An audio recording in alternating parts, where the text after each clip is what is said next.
Hi, I'm Christopher Whitlatch, Manager of Marketing and Communications at the Pittsburgh Foundation.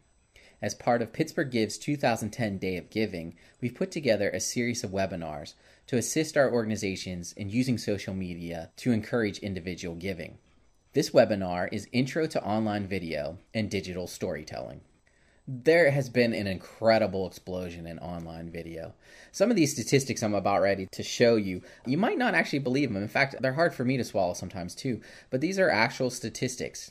The first one here, U.S. internet viewers viewed nearly 34 billion online videos in May of 2010. That's 1 month. 34 billion videos in 1 month. Now, as can be expected, the Google sites, because Google has Google Video and Google also owns YouTube, by far have the most traffic. They have a 43.1% market share. The next closest is Hulu. They only have a 3.5% market share. Nearly 183 million people viewed online videos last year.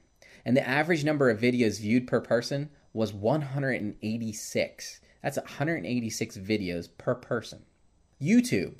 144.1 million viewers watched 14.6 billion videos. That's an average of 101.2 videos per person. This next statistic really bears out what we suggest is the length for an online video of 3 to 5 minutes. The average online video viewed was 4.3 minutes, right in the middle of that range. And 84.8% of the US internet audience, that's 84.8% of people that have internet viewed an online video in May alone. Now, the most popular video sharing sites out there, well, we mentioned YouTube. There's also Vimeo. Vimeo is more of a professional video sharing site. It has better video quality than YouTube because it uses less of a compression when you load your video. It also doesn't have as much advertising as YouTube does. Now, as can be expected, not a lot of people actually go to Vimeo to watch videos like they go to YouTube to watch videos. But where Vimeo can be used effectively is if you want to run video on your website. And so you can actually use Vimeo as a hosting platform and then embed that video back to your website. And it's very easy to do because when you load a video to Vimeo, it gives you an embed code and you can copy that code and it will bring that video into your website. Now, an up-and-comer to keep an eye on is Blip TV. And Blip TV is growing fairly fast at this point. It's kind of like a YouTube, but it's a little bit more fun and easier to find videos. You can actually create channels and watch videos of a particular category and those types of things. Public access stations across the country, they use Blip TV as their online server for videos that they run on their TV stations. I'd like to mention Pittsburgh on Video. If you haven't heard, Pittsburgh on Video was launched in June 2010 by the Pittsburgh Foundation. Pittsburgh on Video is a video community hub for Pittsburgh. So the videos are for Pittsburgh, by Pittsburgh, about Pittsburgh. And we'll talk about how you can actually load your videos onto Pittsburgh on Video. It's very, very easy to do, even if you've already loaded the video to somewhere else, say like YouTube. Let's get started with YouTube since that's the major platform. We'll show you how to get your videos up onto that platform. To sign up for an account, click the right-hand corner, create an account. Pick your username. This would typically be your organization name as long as it hasn't been taken. It will check your availability and tell you if it has. You'd select your location, your date of birth. What's important to remember when you select your date of birth is make sure you're at least 18 years old. Even if your organization isn't under 18, there are some parental controls that could fall in place for you. You want to click the Let Others Find My Channel on YouTube. If they have my email address, that will actually help people find your videos as well if they know who you are. If you have a Google account already, it's going to probably make your login with your Google account since Google owns YouTube. Once you've got all this information filled out, it'll send you a confirmation email. If you click that and verify that you actually exist, you'll have a YouTube channel. And this is what a YouTube channel looks like. And when you first sign on, it's going to look like a big old mess because you're not going to have any content in there already. So you're just going to have a bunch of boxes that are empty. Now, to edit your channel, you'll see 5 boxes at the top. Post bulletin is if you want to actually send out bulletins. Not a lot of people use this on YouTube. The second one in is settings. Settings will allow you to put in your information, such as your profile information and things like that. Themes and colors will change your colors and your backgrounds. You can pick what looks best for your organization. Modules is an important box for you because under modules, that is actually what is displayed on your channel. So you can turn these off. So if you don't have friends yet, you can turn them off so it won't display friends with an empty box. Likewise with subscribers, subscriptions, those types of things. We recommend you keep comments on. Most comments happen on a video and not on your channel, but you can actually comment on your channel as well. Then the last one is videos and playlists. And what this is for is actually organizing. When you load videos, you can actually create playlists so you can have a number of videos in the same playlist. It will also let you edit which video is the main video that's displayed on your channel. Another way to edit your profile information is if you click on your name up here, and it'll show a drop-down box and you'll see some additional tools, and you can go in there and edit your profile information. Your profile, make sure you put your URL in. YouTube owned by Google, so indexed by Google as well. That's a one-way link back to your website that gives you some SEO, some search engine optimization. What YouTube is for is videos. So let's talk about how you would upload a video. On the top right-hand menu bar, you'll see upload in the middle after the search box. And that will bring you to a screen that says video file upload. And you'd click the yellow button for upload a video.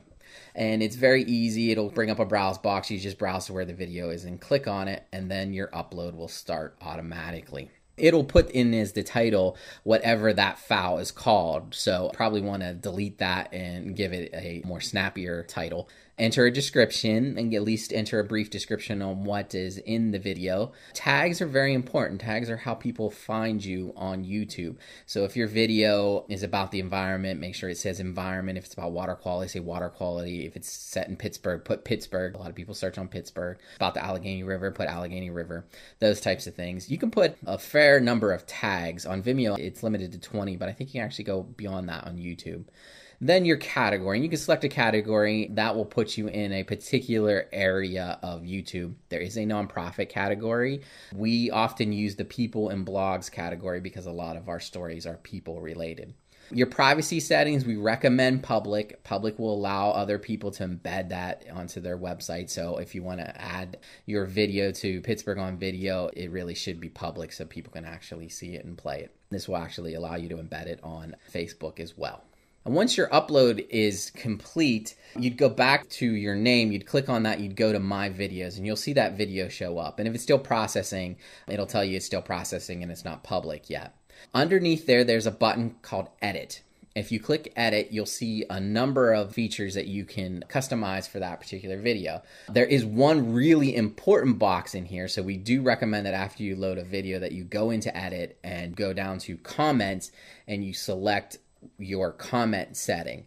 Now, comments are important, but the default on YouTube is allow comments automatically, and most people do not like that because it makes monitoring a little bit harder. So we recommend the setting allow all comments with approval only.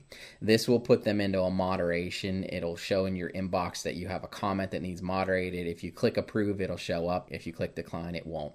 The other information on the screen is you can change your thumbnail. YouTube only gives you 3. It's typically never the first screen of your video, so don't expect to see your title slide in there. But you can pick which one kind of looks the best. You can put on map location of where the video was filmed or from or about. You can also put a date on it as well. Now, let's take a look at how comments can actually give you more views for your video. This is Children's Festival Chorus, and it's a wonderful video, great production that they did. And what happened is a lot of the students that were in the production saw it was on YouTube, and they came in and they said, boy, I like this video. So they got a lot of likes. That's nice. And then they started saying, well, you know what? I'm proud I was part of this organization. Hey, that's me in the video, all those types of things. Well, then they started telling their friends about it, and you can see it jump to over 1,000 views. Subscriptions on YouTube. This screen actually shows you subscribers and friends. You can friend people on YouTube like you would friend them on Facebook. Subscriptions are kind of nice because if you're subscribed to a channel, if they post a new video, then you'll know that it'll send you an email each week. It says new videos were posted by so-and-so on your subscriber list. So if you want to subscribe to a channel, you would just go to that channel, and under their name, there'll be a big yellow button called subscribe. If you click it, you're subscribed to their video. You can always unsubscribe by going back in, and it'll show you an unsubscribe button as well. Underneath that is the add a friend and send a message features. You can, as I said, add them as a friend. They have to accept you. You can send a message to that person as well. So if you like their videos, you can tell them you like their videos. If you want to share a video with them, you can share a video with them as well. Once your video is up on YouTube, if you'd like to add it on Pittsburgh Video, it is incredibly simple to do. You just go to Pittsburgh on Video, which is pittsburghonvideo.org. On the top menu bar towards the right-hand side, there's Submit a Video. You click that button and you get a screen that looks a little bit like this. It says enter the URL on your video. So you just cut and paste that web link where your YouTube video is and then click submit. Now what happens is Pittsburgh on Video brings the video in. It also brings in the description and it brings in the tags information as well. And so that's exactly how people search on Pittsburgh on Video as well. Whatever tags that you've created as categories for your video, they can actually search for the video on Pittsburgh on Video in the same way.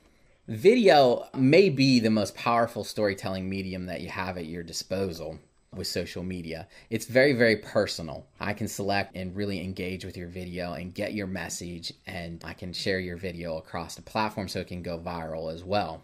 What we recommend is that you tell, don't talk. A lot of people, when they're filming a video, they list a bunch of facts of what their organization does. That is talking. What we want you to do is tell your story, and you can tell your story by what your organization does affects the community or a person or those types of things, and that is telling your story a lot more effectively. Now, if you don't have video, but you have photos, well, photos can be video too. You can actually take those photos and import them in and create a video. You can do a voiceover over top. You can add music. And photos tell a very powerful story, particularly when they're put together with a little bit of voiceover. Are you spending too much on your video? A lot of people want to make the slick TV style commercial for their organization. And typically that is not what's watched online. You know, what's watched online is people dancing down an aisle at a wedding. It's the guy recording his own music, funny song, things like that. And really what that boils down to is personal stories. And what we found is that simple camera like a flip cam, which a flip cam is a very easy to use video camera that retails for around $150 to $200. If you're a grantee of the Pittsburgh Foundation, make sure you contact us. We have a program where we actually will give you a flip cam if you will share your videos on our website. If you would like to be a contributor to Pittsburgh on Video and you have a particular subject that you'd like to cover on a regular basis, we also have a program for that. But the flip cam is a fairly good camera that you could use to tell very personal stories. Those could be interviews of your volunteers, of your board members, of your donors, people in the community that you've impacted, how people feel about your organization. Those are the type of videos that are most likely to be watched online. And those are also the videos that will tell your story and get other people interested in your organization who could potentially become donors. Storytelling, sort of the guru of myths and legends, is Joseph Campbell. A lot of people have followed his teachings, including George Lucas when he was making Star Wars. I use this quote here: a hero is someone who has given his or her life to something bigger than oneself. And when you think about your organization, I'll bet you have a few people that could be considered a hero. And those will make good stories. Lastly, I'd like to give you a few storytelling tips from someone who does this on a weekly basis, Ira Glass, who hosts the program This American Life. He basically says that there's two basic building blocks. Number one is the anecdote. And an anecdote is a sequence of actions. It's a story in its purest form, one thing following from another, rather than just disjointed facts. As part of the anecdote, he suggests that you raise questions, provide what he calls the bait. And the anecdote should raise a question right from the beginning. Implied in any question that you raise, however, is that you're going to answer that question. So constantly raise questions and answer them as part of your videos. The shape of the story is what you are throwing out, questions and answering them along the way. Now, the second building block is a moment of reflection. So what's the key point? What does this all mean? It's not just a series of facts and events. Many people get the first part, they tell an interesting sequence of events, but in the end it fails as a video because it doesn't say anything new. It did not have any meaning to it. And sometimes people have the reflection part and the question is clear in their mind, but they fail to put in a sequence that compels people to follow and engage. If you'd like to learn more about digital storytelling, I recommend that you attend PodCamp Pittsburgh. I will actually be conducting a session on Saturday, September 18th about digital storytelling. And we'll make that presentation as part of our webinar series available online as well. If you're interested in PodCamp Pittsburgh, you can Google it. It's September 18th and 19th. It's free to attend, and it's at the Art Institute of Pittsburgh. We hope this has been helpful to get you started with online videos. If you have any questions or you'd like to enter our FlipCam programs, please feel free to contact me. Best way is email whitlatchc, WHITLATCHC @pghfdn.org. Thank you.